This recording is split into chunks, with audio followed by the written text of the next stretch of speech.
அன்னை ஸ்ரீ அரவிந்தருக்கு வணக்கம். அனைவருக்கும் வணக்கம்.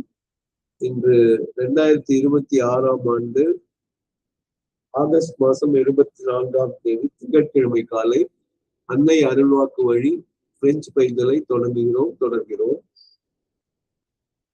பிரெஞ்சில் தேதியை குறிப்பிடுகின்றேன். வேன்காத் ஊத் ஜெர்மில் வேசிஸ் லாந்தின்னு சொல்லுவோம். திங்கட்கிழமை எல்லிவன் வந்து லியூன்கிற நிலவை குறிக்கும் நாள். தமிழில் திங்கள் என்றால் நிலவு என்று பொருள். இங்கிலீஷ்ல 24th October 2026.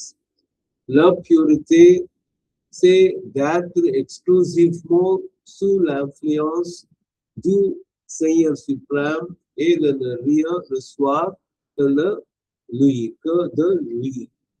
La purité அப்படின்னா the purity. பலமுறை சொல்லியிருக்கேன். டிஇ வந்து அந்த இமெயில் ஆக்சன் இதெல்லாம் பிரெஞ்சுல தேயே ஆக்சான் தேய்க்கும்பாங்க. அந்த எல்லாமே அதுல வந்து ஃபெமினைன்ல தான் இருக்கும். அதனால லா ஆஃப் பியூரிட்டி வரும். சே தேத்ர் அப்படின்னா சிஎஸ்டி நமக்கு இட் இஸ் தேத்ர்னா டு பி.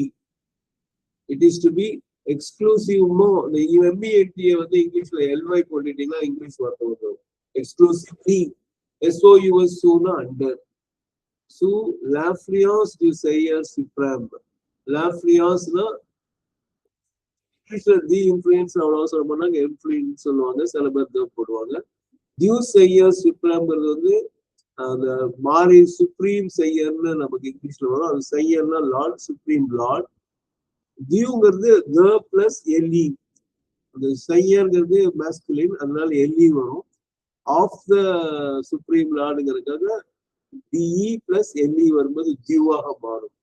டியூ செய்யர் சுப்ரீம் ஏன்னா the ne rien and of nothing reservoir que de lui. அவரை தவிர que de lui னா அவரை தவிரங்கிற பொருள் வரும். வேறு யாரிடமும் நாம் எதையும் பெறக்கூடாது, இறைவனிடமிருந்து தான் பெற வேண்டும் அப்படிங்கிற பொருள்.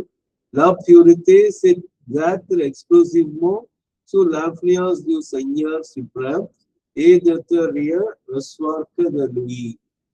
இதை வந்து ஆங்கிலத்துல அதை வந்து கொஞ்சம் அப்படியே நேரடியாக சொல்லாமல் அந்த சுப்ரீம் லார்டெல்லாம் கேட்கணும். ஏன்னா அது டிவைன்ல முடிச்சுட்டாங்க. அந்த இன்ஃபுளுன்ஸும் அதோட நிறுத்தினாங்க. அவங்க வந்து இன்ஃபுளுன்ஸ் ரிஸ்வார்ங்கிறதே இன்ஃபுளுன்ஸை தான் சொல்றதாக நம்ம எடுத்துக்கணும். அப்படி பார்க்கும்போது இங்கிலீஷ்ல வந்து ஒரு நுணுக்கமா பண்ணியிருக்காங்கன்னு சொல்லணும். This is purity to accept no other influence but only the influence of the divine. இது பார்த்தா அங்க சுப்ரீம் லார்ட காணோம். திஸ் இஸ் பியூரிட்டி தெரியல. அந்த சே தட் எக்ஸ்க்ளூசிவ்ங்கிறத வந்து திஸ் இஸ் பியூரிட்டின்னு அப்படி மாத்தி இதை இங்கிலீஷ்ல கொஞ்சம் வேற ஸ்டைல்ல கொண்டு வந்திருக்காங்க. அதுக்கு ஒரு சின்ன எடுத்துக்காட்டு சொல்லலாம். ஜே அப்படின்னு சொன்னா ஐ ஹாவ்னு அர்த்தம். J apostrophe AI. ஜேஇ போட்டு எஸ்பிஐஎஸ்னா ஜஸ்பின்னு போட்டா ஐஆம்னு வரும்.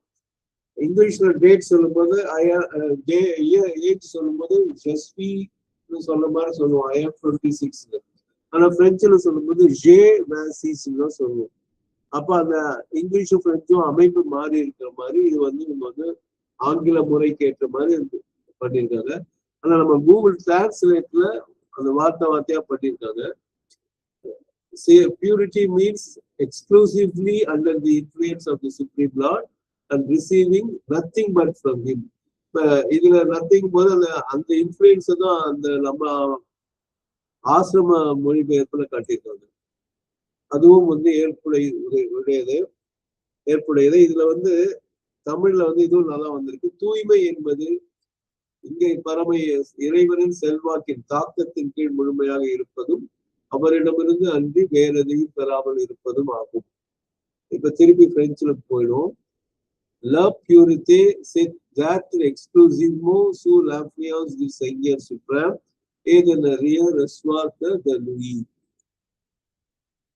Merci beaucoup à tous. Merci à la mère. Merci à Sir Aurobindo.